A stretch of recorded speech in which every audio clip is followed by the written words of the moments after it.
Hello friends, मैं हूँ ऋषिकेश में और आज हमारा ऋषिकेश का है तीसरा दिन। तो पहले दिन हम आए थे और हमने दिखाया था आपको ऋषिकेश की आरती और फिर दूसरे दिन हमने किया था रिवर राफ्टिंग और जिपलाइन। यह है थर्ड डे जहाँ हम निकले हैं ऋषिकेश घूमने। तो यह वीडियो बहुत इन्फॉर्मेटिव होने वाली है क्योंकि मैं आपको बताऊंगी यहाँ पर राम झूला के बारे में, लक्ष्मण झूला के बारे में, स्वर्ग आश्रम के बारे में, शिवानंद आश्रम के बारे में, स्फटिक के बारे में, रुद्राक्ष के बारे में और मैं आपको दिखाऊंगी वर्ल्ड स्मॉलेस्ट भगवत गीता। तो बने रहिए मेरे चैनल में अंत तक क्योंकि ये बहुत इन्फॉर्मेटिव और बहुत ही इंटरेस्टिंग वीडियो होने वाली है। आप इसे ज़रूर देखिए और लाइक और शेयर ज़रूर कीजिए और सब्सक्राइब करना ना भूलिए। तो सबसे पहले हम गए गीता भवन और चलिए देखते हैं वहाँ हमने क्या क्या देखा। तो गीता भवन में ठहरने का इंतज़ाम हो सकता है और इस वाली शॉप में आप जब आएंगे तो आप देखेंगे कि गीता प्रेस की बहुत सारी बुक्स भी हैं और प्लस हैंडलूम की भी बहुत सारी चीज़ें हैं। तो गीता प्रेस का दर्शन हमारे लिए बहुत ही अच्छा रहा। तो हम यहाँ पहुँचे थे राम झूला क्रॉस करके, यानी कि राम झूला जो पुल था उसको क्रॉस करके हम यहाँ पे आए हैं। कुछ बातें बताऊंगी राम झूला के बारे में और ले चलती हूँ कुछ मंदिरों के दर्शन के लिए और मैं आपको यहाँ पे दिखाऊंगी वर्ल्ड की सबसे छोटी गीता। तो राम झूला एक बहुत ही इम्पोर्टेंट झूला पुल है, एक पुल है जो कि गंगा के दोनों किनारों के ऊपर है और स्वर्ग आश्रम और शिवानंद आश्रम के बीच में ये पुल है। इसी तरह से राम झूला बहुत पॉपुलर है ऋषिकेश में। तो राम झूला की तरह आपको यहाँ पे लक्ष्मण झूला और जानकी झूला भी मिलता है। तो ये सभी पुल हैं और ऑब्वियसली राम झूला है तो राम झूला बहुत बड़ा है, सब ज़्यादा बड़ा है और उसके बाद लक्ष्मण झूला है। तो मैं आपको डिटेल भी बताऊंगी राम झूला के बारे में। तो अभी हम राम झूला क्रॉस करके दूसरी तरफ आ गए हैं जहाँ पर गीता भवन है और बहुत सारे टेम्पल्स वगैरह हैं। तो जब हम यहाँ पहुँचे तो हमने एक गाइड कर लिया, गाइड हमारे साथ थे। तो गाइड ने हमें अच्छे से इस शहर के बारे में बताया, राम झूला के बारे में बताया। तो हमारे साथ है माधव जी, ये हमको बताएंगे। चलिए हमारे गाइड। फर्स्ट टेंपल तो second Rameswaram of India. Okay, पहले मैं आपको इधर का हिस्ट्री वगैरह थोड़ा बता देता हाँ हाँ हूँ। आप दिख से आए, इसको बोलते हैं राम झूला। हाँ। इसका रियल नेम है मैम शिवानंद झूला। इसको 1986 में शिवानंद आश्रम और यूपी गवर्नमेंट ने साथ में मिलकर बनाया था। 2 किलोमीटर आप आगे जाएंगे आपको सेम ब्रिज मिलेगा जिसको बोलते हैं लक्ष्मण झूला, जिसको 1927 में ब्रिटिश गवर्नमेंट ने बनाया था। तो किसी झूले को क्या राम जी या लक्ष्मण जी नहीं आए थे बनाने के लिए, बट बोला जाता है तो रावण क्या ब्राह्मण था, तो दोनों भाई इधर में तप के लिए आए। आप इधर से 70 किलोमीटर आगे जाएंगे तो आपको मिलेगा देवप्रयाग, जहाँ पे त्रिवेणी संगम बोला जाता है, जहाँ पे अलकनंदा, मंदाकिनी, भागीरथी 3 नदियाँ मिलकर गंगा का निर्माण करती हैं। वहाँ पे राम जी ने तप किया और राम झूला और लक्ष्मण झूला के बीच में आपको एक और जगह मिलेगी जिसको बोलते हैं हम तपोवन, जो कि लक्ष्मण जी की तपोस्थली बोली जाती है। तो आप इधर से अगर हाइट पे जाएंगे, 1986 के बाद हमारे पास इतनी टेक्नोलॉजी नहीं थी कि हम इतनी हाइट पे जाके ब्रिज बना सकें। जब वहाँ पे ये वाला ब्रिज बनाया गया, इसका साइज़ बड़ा था इसलिए इसको राम झूला बोलते हैं, इसका साइज़ छोटा है इसलिए इसको लक्ष्मण झूला बोलते हैं। ये टेम्पल है सेकंड रामेश्वरम। फर्स्ट रामेश्वरम आपका साउथ में पड़ता है, तमिलनाडु में। क्या बोलते हैं, श्री राम जी ने लंका विजय प्राप्ति से पहले स्फटिक मणि का स्थापना किया था। वो आप बोलेंगे सर स्फटिक क्या होता है?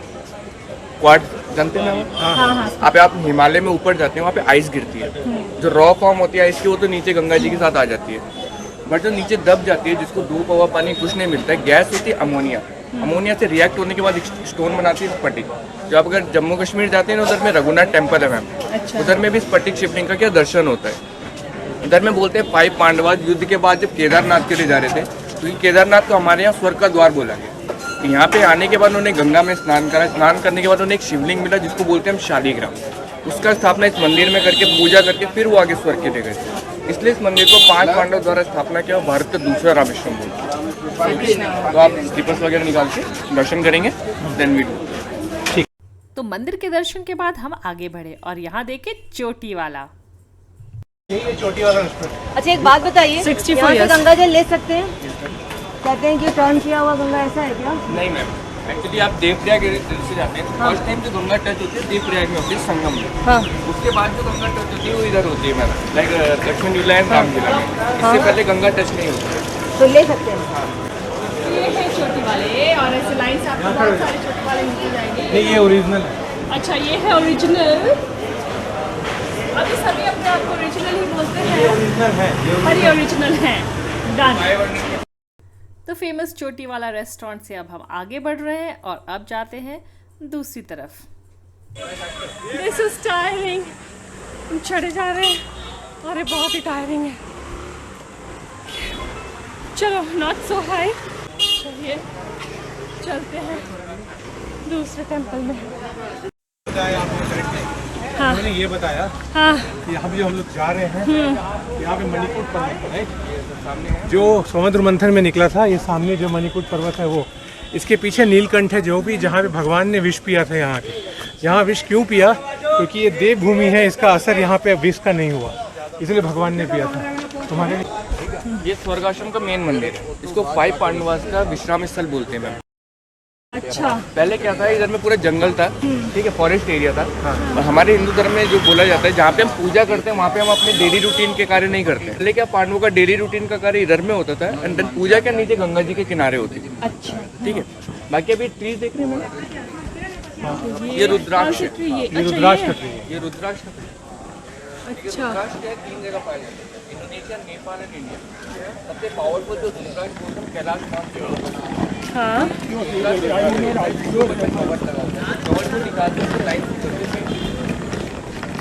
बेसिकली ये 1 से लेकर 14 पेजेस तक पाया जाता है, जिसमें दुर्लभ होता है, जो कि 12 साल में एक पेड़ पे खाली एक फल आता है। इसी का सिलसिला माना जाता है। बोलते हैं एक मुखी का दर्शन मात्र से लाखों पापों से मुक्ति मिलती है, हजारों मंदिरों के दर्शन के बराबर पुण्य मिलता है। लेकिन आजकल मार्केट में सर ऐसे काजू के आकार को लोग एक मुखी बता के भी बहुत फील करते हैं। उसे क्या हाफ मून फेस रुद्राक्ष बोलते हैं, जो इंडोनेशिया और साउथ साइड बहुत अच्छे हैं। बट आप इधर नेपाल में पशुपति बद्रीनाथ जो है, अगर वहाँ पे जाए, वहाँ पे गोल राउंड में या ओवल में 1 फेस निकलते हैं, क्योंकि इतना रेयर है, कोई भी आम इंसान कोई संस्था इसके दर्शन नहीं करा सकता। राइट, इधर में शॉप्स हैं जो गवर्नमेंट से टाई अप है, उनके थ्रू 1 फेस का यहाँ पे एग्जीबिशन कराया जाता है, जिसका कोई कॉस्ट नहीं होता है। टूरिस्ट के लिए दर्शन and information, what is real, what is fake, what is the use of rudraksha and स्फटिकम टू, ये इन्फॉर्मेशन सबके लिए क्या फ्री ऑफ कॉस्ट होती है, अवेलेबल। ये मैम अभी 4 धाम अभी शुरू हुआ है, तो अभी 3 तारीख से आपको अवेलेबल है। जैसे आपका अक्टूबर में 4 धाम ये क्या है बंद हो जाएगा, तो ये 1 फेस का दर्शन भी आपको इधर में क्लोज हो जाएगा। यहाँ पे जो है 3 दर्शन सबसे मेन माने जाते हैं। पहला है नीलकंठ महादेव, जो कि 25 किलोमीटर आगे पड़ता है। दूसरा इधर में गंगा जी की आरती होती है शाम को 6:30 बजे। तीसरा जो यहाँ का सबसे मुख्य दर्शन बोलते हैं वो है एक मुखी रुद्राक्ष का, जो कि हम अभी लास्ट में करेंगे। वो क्या है, एक शॉप है, शॉप के अंदर जाएंगे, वहाँ पे दर्शन जानकारी सब फ्री होता है। अगर आप अपनी मर्जी से 5 फेज वगैरह कुछ लेना चाहें आप ले सकते हैं। 5 फेज का क्या है, इसके ऊपर में रिसर्च हुआ था सर, 5 फेज के ऊपर। यस, ये प्रूव किया गया। अगर आप कॉपर का पॉट लेते हैं, उसमें पानी डाल के रात में 5 मुखी की पूरी माला को उसमें डाल देते हैं, सुबह उठ के खाली पेट आप उसका पानी पीते हैं, तो हमारे शरीर में बीमारियों की जड़ जो बोली जाती है, पेट बोली जाती है। पेट से संबंधित जितने भी रोग होते हैं उसको जड़ से खत्म करता है रुद्राक्ष का पानी। एक हर्बल टॉनिक मेडिसिन मानी जाती है, आयुर्वेदिक दवाई। जब आप दाना पहनते हैं, शरीर से रोटेट करता है, इससे हमारा ब्लड सर्कुलेशन सही बना रहता है। तो रुद्राक्ष एक मेडिसिन होती है मैम। इससे कुछ लोग आध्यात्मिक यूज पे भी करते हैं, कुछ लोग ऐसा मेडिसिन यूज भी करते हैं। ठीक है, बाकी आप दर्शन कर लेंगे उसके बाद। तो हमने दर्शन कर लिए स्वर्ग आश्रम ट्रस्ट के और हम आगे बढ़ रहे हैं नेक्स्ट चीज देखने। मैंने बताया सबसे पावरफुल जो रुद्राक्ष है वो कैलाश मानसरोवर का बोला जाता है। तो ये है नीलकंठेश्वर महादेव मंदिर। क्यों? अच्छा, हाँ, 25 किलोमीटर आगे है। एक्चुअली नीलकंठ मंदिर 25 किलोमीटर आगे है। नहीं देख पाते हैं, हाँ, इधर में दर्शन करके चले जाते हैं। अच्छा। एक अल्टरनेट मान लीजिए नीलकंठेश्वर महादेव का। अच्छा, तो एक्चुअली नीलकंठेश्वर महादेव यहाँ से 25 किलोमीटर की दूरी पे है। तो ये नीलकंठेश्वर महादेव टेम्पल के ऑल्टरनेट हैं। अगर आप वहाँ नहीं जा सकते हैं 25 किलोमीटर दूर, तो यहीं पे आप दर्शन कर लीजिए। कोशिश कीजिए कि आपका दर्शन वहाँ हो जाए, हम नहीं जा पा रहे हैं। ये है गीता यज्ञशाला।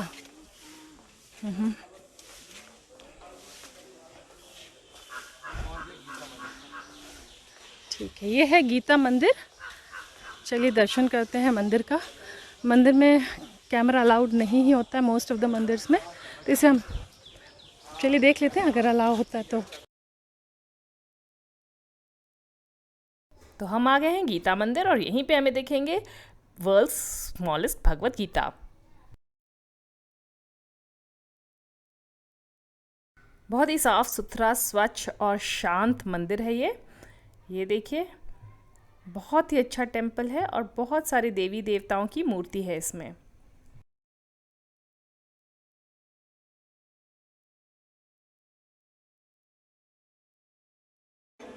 श्रीमद् भागवत गीता, संपूर्ण भागवत गीता एक पन्ने ओह, पे। ये वर्ल्ड की सबसे छोटी श्रीमद् भागवत गीता है। इससे छोटी आज तक कोई श्रीमद् भागवत गीता लिखी नहीं गई है। ये तो आपको अवेलेबल हो जाता है गीता प्रेस गोरखपुर की शॉप में, बट ये वाला आपको कभी अवेलेबल कहीं नहीं है। ये मैम कंप्यूटराइज्ड है, मिनिएचर राइटिंग। वो है, उसके बाद वो है।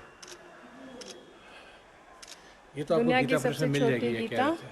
18 चैप्टर्स। हाँ, 18 chapters and 700 shlokas, smallest Gita in the world.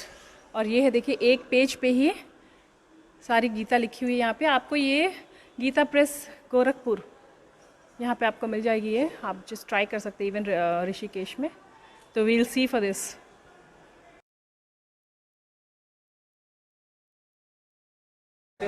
हाँ, श्रीयंत्र। ये जो स्टोन देख रहे हैं ये है शालिग्राम। इसका अपने अच्छा, बट ओरिजिनली जो ये बनाया जाता है स्फटिक का। मैंने पार्ट बताया था आपको, आइस स्टोन ओरिजिनली स्फटिक का बनाया जाता है। जैसे आपके घर में भी जैसे पूजा यज्ञ वगैरह सब होता है, उसमें भी एक पंडित होता है ना, कागज का एक यंत्र लेके आता है जिसमें श्रीयंत्र लिखा होता है।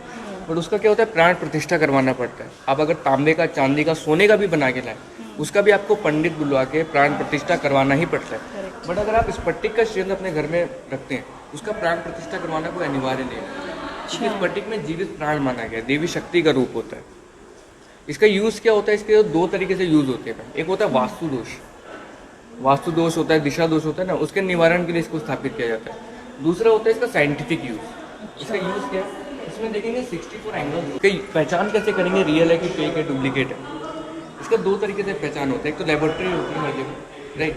दूसरा, इसको स्टोन से स्टोन आपस में रफ करेंगे, उसमें से स्पार्क आना चाहिए। ये हर स्टोन का पहचान होता है। सामने देख रहे हैं कल्कि अवतार।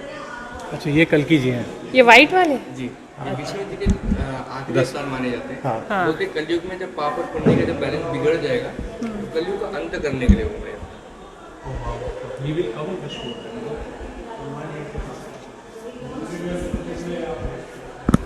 ये है कल्कि अवतार। ये है कल्कि अवतार।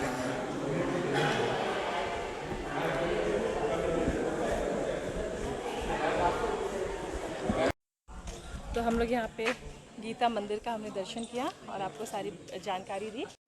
तो श्रीयंत्र और स्फटिक के बारे में और भी जानकारी लेने के लिए हम चले गए उत्तराखंड के ऑथराइज्ड शॉप्स में, और वहाँ हमने बहुत कुछ देखा, बहुत कुछ ऑब्ज़र्व किया। अगर आपको मेरा यह वीडियो पसंद आया हो तो मेरे वीडियो को ज़रूर लाइक और शेयर करें और वीडियो को सब्सक्राइब करना ना भूलें। मैं मिलूँगी अगली बार एक नई वीडियो के साथ उत्तराखंड में। तब तक के लिए thank you for watching. Do like, share and subscribe my channel.